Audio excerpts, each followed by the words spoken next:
one of the things that I foresee for next year is people are going to have to start porting their Horizon worlds to the new studio that they announced. Mark Zuckerberg at the MetaConnect keynote announced, first of all, a shocking amount of time spent on VR. Last year, nothing. Radio silence. They didn't want to mention it. I mean, I think they were still reeling from Selfie Gate with the Eiffel Tower pic. But a shocking amount of VR, reaffirming their commitment to VR, basically saying, look, just because we're not outwardly showing something now doesn't mean we're not working on it. They announced the new Horizon Engine and the new Horizon Studio. So, Horizon Engine is the engine that's built on, Studio is the editor. It felt like he went out of his way to avoid saying Horizon Worlds. So this is an evolution of, it's strange because everything is named Horizon now, right? It's the Horizon OS, it's the Horizon platform, it's the Horizon Engine, the Horizon Studio. This is the next evolution of Horizon Worlds, and they are going to have parallel support. So if what we're on right now is version 2.0, when the original is VR only editor in code blocks and primitive shapes, that's still supported. But then they brought in the desktop editor, which was like Horizon 2.0. 3.0 is now this new Horizon Studio, which theoretically, very exciting, is going to have 5x player concurrency, which what it sounds like that means is you're going to be able to have 5 times as many players.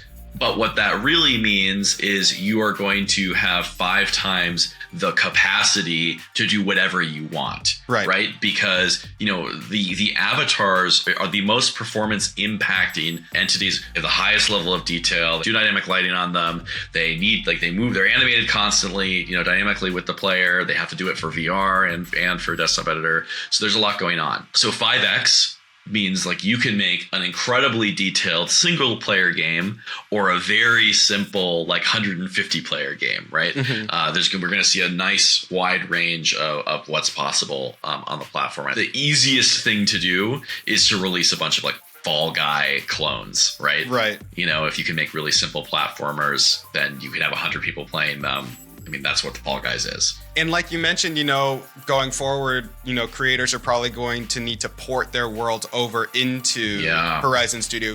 What does that level of effort look like? It depends. Art is art, right? Like an FBX is an FBX, no matter what platform you're on. So you are going to have to import it in there, but depending on your workflow, if you set everything up in Blender, you're just going to re-import that Blender file, right? Or as an FBX. Theoretically, I'm going off of public information. We had a couple of Q&As. It's just that we don't know what we don't know.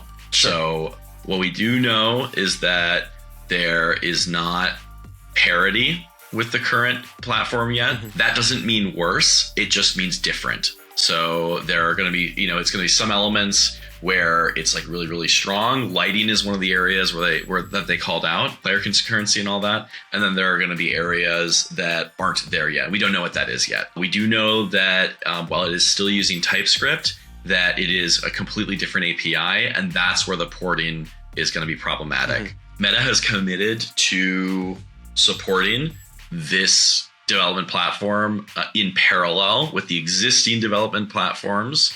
So you're going to see your app grow by a few gigs, I'm sure. That is not indefinite support for desktop editor. So those are really the 2 platforms that are talking about. Headset's its own thing.